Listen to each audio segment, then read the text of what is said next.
polemato.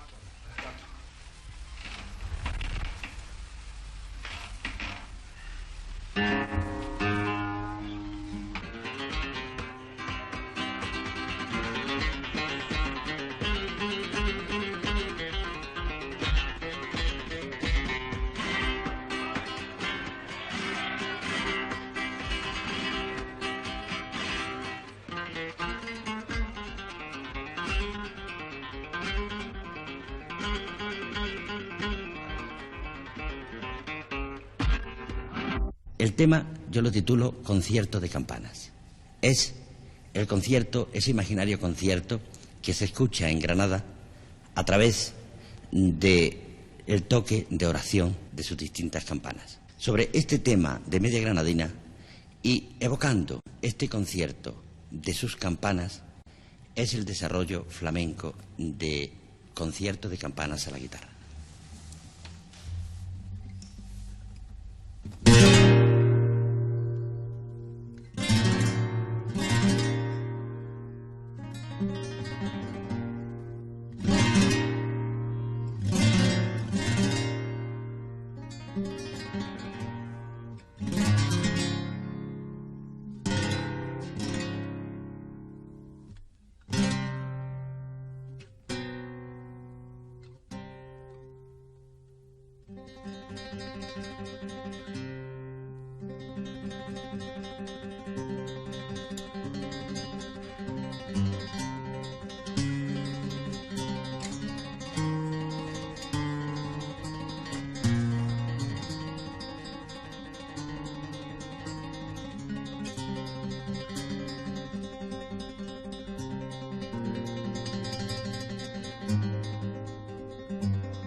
En el año 1955 apareció un libro cuyo título ha dado lugar a la definición de una posible nueva ciencia, flamencología, del escritor e investigador argentino Anselmo González Climent.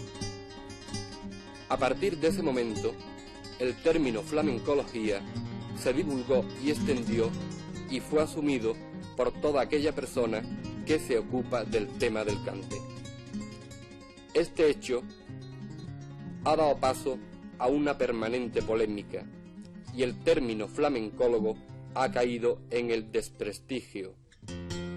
Actualmente existen numerosas personas que realizan investigaciones sobre el amplio y sin embargo oscuro mundo del flamenco. Escritores, conferenciantes, articulistas, poetas, cantaores, periodistas o simples aficionados.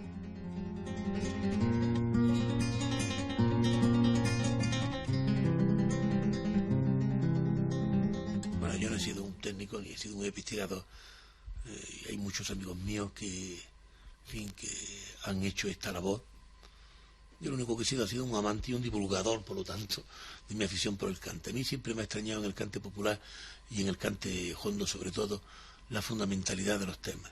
Hoy día que se habla tanto, por ejemplo, de algunos de estos aspectos. Esos aspectos fundamentales estaban, pues, los cantes de opresión, los cantes de liberación, al mismo tiempo que los cantes festeros, al mismo tiempo que los cantes de boda, al mismo tiempo que los cantes de rito y desafío. Por ejemplo, todos recordáis la famosísima seguirilla, ¿no?, del Fillo, ¿no?, que tantas veces se ha dicho, ¿no? Era famosísima, el desafío, como era, mataste a mi hermano, no te perdona. Ese tipo de expresión tan absolutamente desprovista de intención literaria, tan absolutamente desprovista de nada más que de pura expresividad de un arranque fundamental humano, esa fundamentalidad de los temas y esa falta de esteticismo de las letras es lo que siempre me ha sorprendido, lo que siempre me ha llevado a mí, claro, ha constituido mi gran admiración por el cante flamenco. ¿Cuál ha sido su labor como flamencólogo?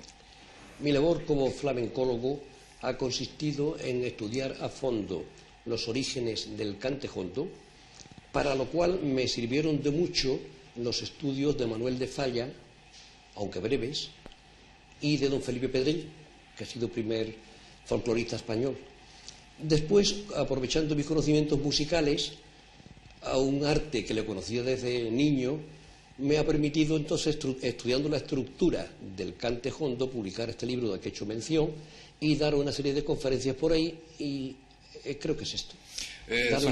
¿Su libro en qué ha consistido? ¿Su trabajo? Mi trabajo, pues vea, en el libro tiene unas 300 páginas y tiene unos 70 ejemplarios musicales, y después tiene desarrollado para guitarra y voz una segrilla, y ahora no me acuerdo si tiene también, bueno, sí, sin guitarra, claro, hay también un canto de voz sola, y demostrar que se puede representar en música, siquiera de un modo esquemático, aquello que se canta y aquello que se toca en los instrumentos musicales cuando tocan el flamenco. Fernando, ¿qué entiendes tú por el término flamencólogo o flamencología? Yo creo que es un término muy útil al que se le ha negado por parte de algunos especialistas innecesariamente, porque me parece que expresa al hombre que entiende de flamenco en general y ya más específicamente al que se ocupa de él escribiendo o de cualquier otro modo. Pero sin embargo hoy parece que no es una palabra muy aceptada por cierto tipo de gente. Esto es lo que me extraña, porque me parece muy útil, muy práctica y muy sencilla. ¿En qué ha consistido tu labor como flamencólogo, como investigador? Bueno, yo empecé ocupándome fundamentalmente de los cantes de Cádiz capital y luego con lo que fui aprendiendo y con lo que fui leyendo compuse un libro que se editó en Plaza y Janés que se llama El flamenco, vida y muerte, que es una especie de historia de bolsillo del flamenco cómoda y sencilla, ¿no? Tu experiencia en el cante desde que empezaste a escuchar por primera vez, ¿y esto cómo ha sido?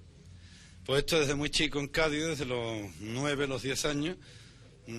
Cádiz entonces era un hervidero de cante, no había calle, no había esquina, no había taberna en la que no hubiera un ambiente, y claro, a mí aquello me llamó la atención desde muy pronto y empecé a fijarme y a atender todo aquello que ahora pues en esa ciudad está casi perdido prácticamente. ¿Personas que hasta ahora, o cantaores que hasta ahora te hayan enseñado algo en este tema? Hombre, tengo que acordarme en el sentido flamencológico, pues me ha enseñado, muchos me han enseñado, pero vamos, me ha enseñado especialmente Aurelio Sella. Tengo entendido, tú me has contado alguna vez, que no hay datos y no se puede hacer una historia del cante seria. Yo creo que, efectivamente, con respecto al cante antiguo, como es un arte de tradición ágrafa, hablada y oral, no escrita, pues entonces las inseguridades son enormes. Por ejemplo, me acuerdo de que uno de los nietos del mellizo me dio equivocada, estando él seguro de que era así, las fechas de nacimiento y muerte de su glorioso abuelo. Es decir, me parece muy difícil, excepto desde el Demófilo, el padre de los Machado, que ya recoge algunas cosas con su fecha, pero vamos, yo creo que el gran cuerpo, ¿no?, histórico del flamenco en cuanto a datos y esto está perdido, ¿no? Lo grave del caso es que hay documentos. Hay bastantes hechos concluyentes. Y si no podemos llegar a la verdad, por lo menos vamos a tener buena voluntad y vamos a acercarnos a casi la verdad, ¿no?, de los hechos. ¿Tú crees que se podía llegar alguna vez? Pues puede llegarse, aunque ya es muy difícil. Y si esto hubiera empezado, pues quizás el año 22 se hubiera tomado en serio, no se tomara como se tomó en el concurso de Granada y no se hubieran hecho algunos disparates, entonces quizás se hubiera salvado algo más que ahora.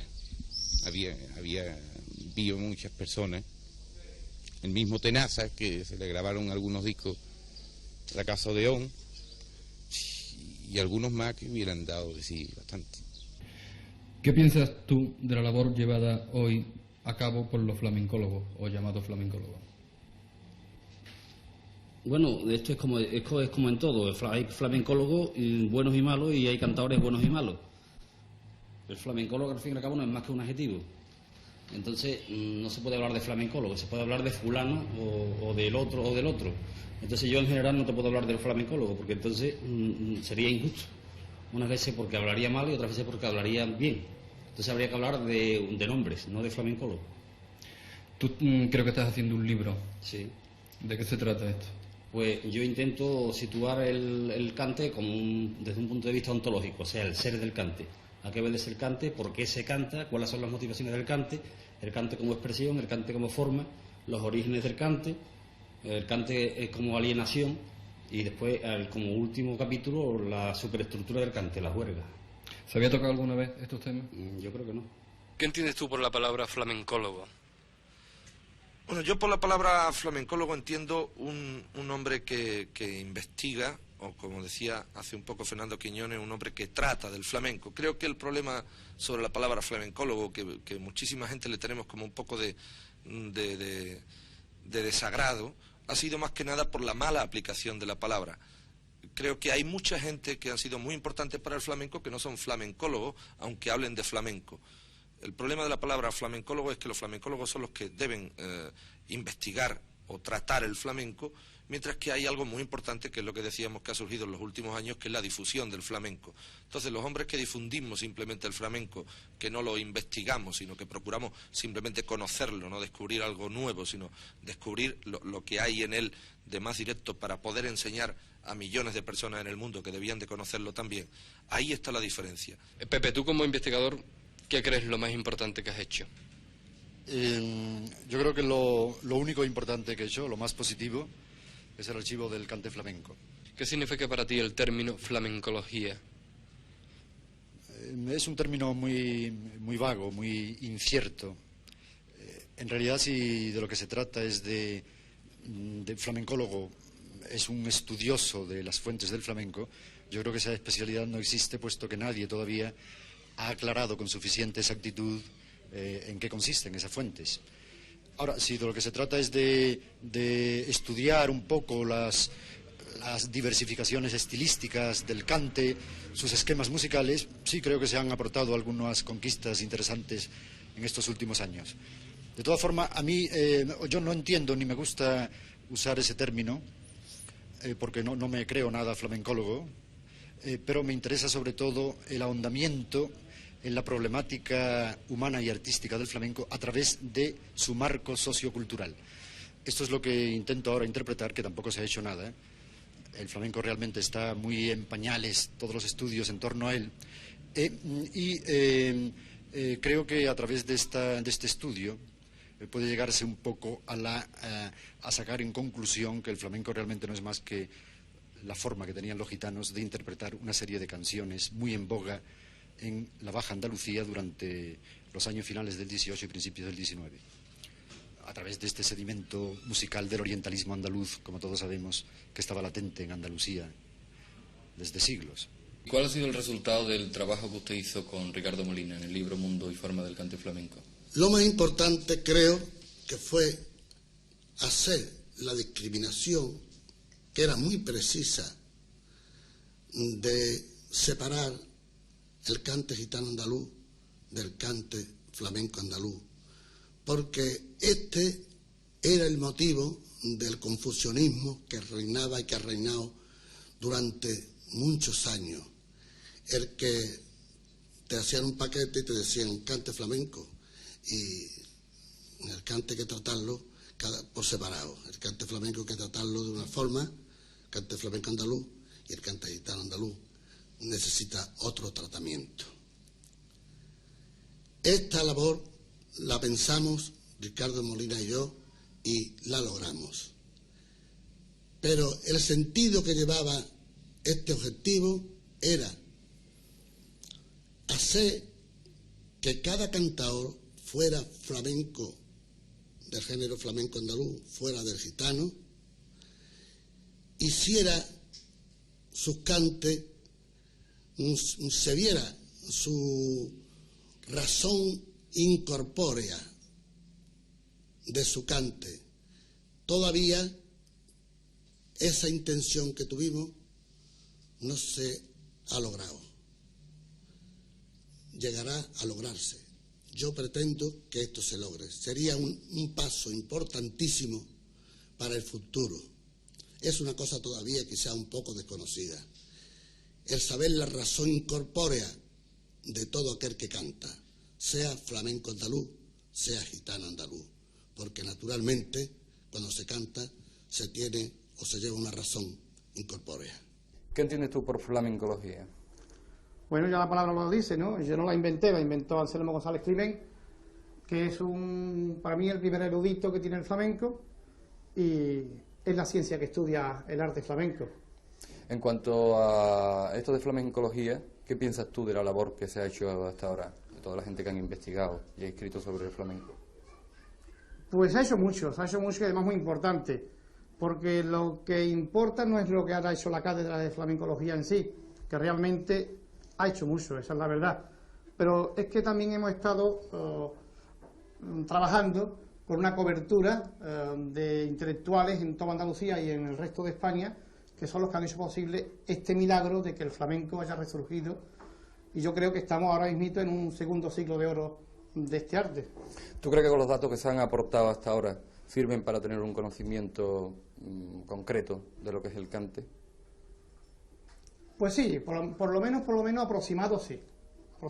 Tenemos un conocimiento casi exacto de lo que es el arte flamenco. Y muchos aficionados nuevos pues pueden ir a una biblioteca y apenas se lean 2 o 3 volúmenes de los que se han publicado, pues ya saben por dónde van y saben lo que escuchan y lo que están viendo. ¿De qué han servido tus trabajos sobre el flamenco, tus artículos y tus reportajes en la revista donde trabajas?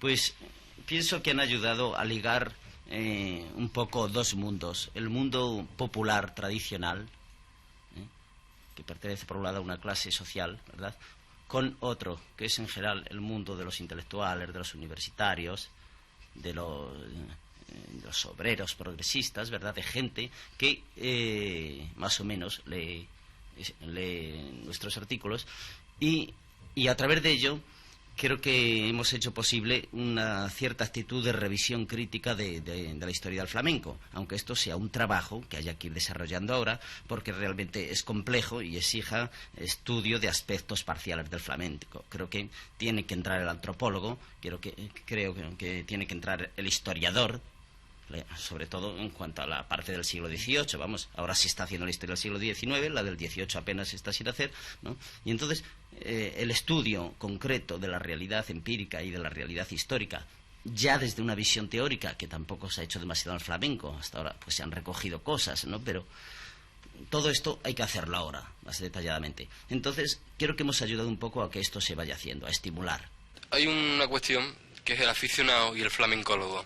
Tú eres un gran aficionado al cante, la prueba es que tienes ahí un gran magnetofón con buenas grabaciones. ¿Qué piensas tú de los flamencólogos? Bueno, el flamencólogo es el científico del cante, el aficionado es el que no entiende tanto, pero lo siente, ¿no? No profundiza el cante, pero llega un momento en que lo siente, ¿no? Y sabe más o menos lo que es verdad y lo que es falso en el cante, ¿no? El aficionado, sin saber las consecuencias y de dónde viene el cante, ¿no? Pero en un momento determinado llega, ¿no?, llega a profundizar, ¿no?, y llega a sentir lo que es fundamental en el cante, ¿no? ¿Tú qué prefieres, la afición o la sabiduría? Yo prefiero todo lo que tenga alma dentro del cante, ¿no? Un buen aficionado no puede saber, pero puede sentirlo, que eso es fundamental. Tú que eres cliente de la venta también y has escuchado cante aquí, ¿lo has escuchado quizá por primera vez en esta venta? Bueno, efectivamente tienes mucha razón en esta pregunta y me agrada muy mucho que me la enfoques de este modo. Hace años, que es curioso y siento vergüenza, soy del sur. Entonces, por primera vez, aquí en la venta, justamente, fue cuando sentí el cante, a través de Jaime. ¿Para ti qué significado tiene el cante flamenco? Empiezo a sentirlo, de un modo muy especial. Empieza a interesarme. ¿Pero hasta qué punto ese momento es especial? Bueno, desde un punto en que yo he sentido estremecimientos especiales en mi cuerpo, Entonces no sé decir más técnicamente en cuanto al cante de flamenco. Siento vergüenza, repito, porque soy andaluz. ¿Tú crees que sirve para algo esto? Sirve para mucho. ¿Para qué, por ejemplo? Bueno, pues para sentir, que es muy importante. Ahora estoy escribiendo un pequeño libro que consiste en una especie de rastreo, diría socioantropológico del flamenco, pero yo comprendo que la palabra es demasiado ambiciosa para un pequeño libro y es posible que no excesivamente excelente, que es lo que estoy escribiendo. Entonces, pero en cualquier caso lo que es cierto es que tiene algo que ver con la sociología y con la antropología del flamenco. Estoy haciendo un recorrido y a veces un pequeño examen, por ejemplo, por la vida cotidiana de los gitanos desde su expulsión de la India, pasando por su sucesivo infierno europeo, donde han estado siempre siendo perseguidos, segregados, humillados, hasta llegar a España, en donde también durante siglos seguirán humillados, perseguidos, amenazados, etcétera. Al mismo tiempo estoy mezclando estos datos con otros datos de carácter sociológico con respecto a la situación social y económica de la Andalucía posterior al mundo musulmán hasta nuestros días, hasta directamente ayer u hoy mismo. Es un trabajo que de alguna manera creo que les debía a los gitanos andaluces por esas tremendas y numerosas horas de abundancia que ellos me han proporcionado a mí. Paco, ¿cuál es vuestro sistema de trabajo en general? El sistema de trabajo, la verdad, consiste más bien poco, vamos, aquí se elabora poco el cante más o menos ellos lo tienen. Sobre el cante que ellos conocen, solemos poner una letra, como tú ya sabes, yo suelo hacer las letras a ellos. Entonces, adaptar la letra o digamos, meter esa letra en cante, vamos, eso es prácticamente el sistema de trabajo. Nos basamos, como es lógico, a veces procuramos depurarla, quitarle, a veces tienen mal aprendida, tú sabes cómo los cantes hoy se cruzan mucho, procuramos oír de estas versiones, las versiones de estos cantes a maestros, como puede ser Áñez Peine, o puede ser Mojama, Manuel Torres, Antonio Mairena, y de eso vamos haciendo una selección, lo que nos parece más, a nuestro criterio, pensamos que puede ser más auténtico, más. Y entonces sobre eso trabajamos, a veces quitamos, ponemos un poquito, pero sobre eso vamos a hacer la cosa. ¿Cómo has llegado a saber de cante? Bueno, saber de cante, no sé, la verdad, yo creo que la afición, el escuchar tanto cante, yo no he sido un hombre de muchas fiestas, porque la verdad eso no ha sido una cosa prohibitiva para mí, pero en fin, he escuchado bastante, todo lo que he podido. Y luego mi amistad con Antonio Mairena, mi contacto con él, eso me ha ayudado muchísimo, ¿no? Me ha aclarado muchas cosas. Todo más o menos yo lo tenía en mente, pero él me ha aclarado muchos puntos que a veces lo he tenido confuso. Hay una seguirilla que canta Diego que se ha hecho muy conocida por festivales y discos, la de Manuel Molina. ¿Cómo ha sido el proceso de aprendizaje de esta seguirilla? Pues esta seguirilla, la verdad, ya Diego la tenía oída y la tenía prácticamente, la estaba cantando, ¿no? Ha sido nada más que ponerle una nueva letra y nada más, y seguir cantándola. O sea que no ha habido en ella ninguna elaboración, tal como la tenía, pues así la está dando. O sea, no hemos trabajado sobre ella prácticamente. ¿Y tú, Diego, qué dices sobre esto, sobre la seguirilla esta tan famosa ya? Hombre, la seguirilla yo que la escuché, me gustó mucho y vi que le podía sacar partido, ¿no? A él le va ese tipo de cante de mucho largo, un poco espectacular, que es esta seguirilla, pues le va bastante bien, ¿no? Y la gente le gusta, él se encuentra a gusto cantándola, pues yo creo, le aconsejo que lo haga, claro está. Pepe, ¿sobre qué cante estáis trabajando ahora mismo? Hombre, trabajando, vamos a empezar a preparar grabación, Diego y yo, un disco grande él, otro disco grande yo, y sobre ese terreno pues ya estamos más o menos escuchando cosas que nos interesan, cosas que hemos conseguido, de discos antiguos, que es de donde se puede sacar partido y cosas interesantes, ¿no? En este trabajo que hacéis entre los tres, ¿hasta qué punto la opinión de Diego y de Pepe vale en esta reunión? Bueno, a la hora de trabajar, las opiniones suyas son prácticamente las que más valen, porque a mí no me interesa, no quiero ni creo que con eso se consiga nada, que yo tenga una idea sobre cantes o sobre eso, si yo no soy el que vaya a cantar. Yo lo único que hago es poner las letras, oírlos, dar mi opinión. Yo hago un poco de público, hago un poco del aficionado que pueda ser el juez o puede ser el crítico de la cuestión, y procuro que ellos lo hagan lo más ajustado posible al cante que ya estaba hecho. Si pueden ellos poner algo, pues por mí encantado. Incluso lo animo a que hagan. Ahora estáis trabajando sobre la solea concretamente, ¿no? Sobre un tipo de solea que está aprendiendo Diego. Bueno, sí, esta solea ya está prácticamente hecha, la está haciendo él, pero lo que pasa es que yo quisiera que él le diera otro aire a ese cante. O sea, bueno, este cante se hace a diario, pero yo quisiera en esta ocasión que él vaya pensando en cómo se hace en el Cádiz, cómo lo hacía un poco Enrique Mellizo, cómo lo hacen los seguidores de Enrique Mellizo y toda la escuela de Cádiz, ¿no? Entonces quisiera que se metiera un poco en ese clima. ¿Cómo es, Diego? ¿Cómo es la solea? Bueno, yo alguna vez la hago de la forma de Tomás, ¿no? Sí, un poco en ese...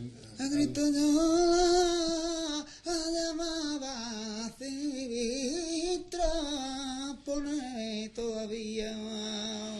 Bueno, ahora concretamente ya, como hemos trabajado algo, ya está un poco menos, pero yo es que quería que le diera esa cosa concisa, esa cosa tan expresiva y tan, digamos, tan rítmica que el cante de Cádiz tiene. Se lloran a llamaba, se vivita por ahí todavía. O sea, ese aire. Y él, a ver si lo llevas a esto. Al terreno de Cádiz, sí. Un poco más corto. Llamaba así todavía. En ese orden, más o menos. Yo quisiera que lo llevara al cante. Pepe, tú ahora estás escuchando mucho a Juan Mojamá. ¿Te gusta este tipo de cante? Me interesa muchísimo, ¿no? Lo poco que hemos conseguido, bueno, que no está tampoco, ¿no? Porque Juan grabó muy pocas cosas, ¿no? Entonces, por ejemplo, hay un cante aquí que me encanta cómo lo hace, y voy a ver si saco algún partido de esta música. A ver, darle un momento ahí a eso.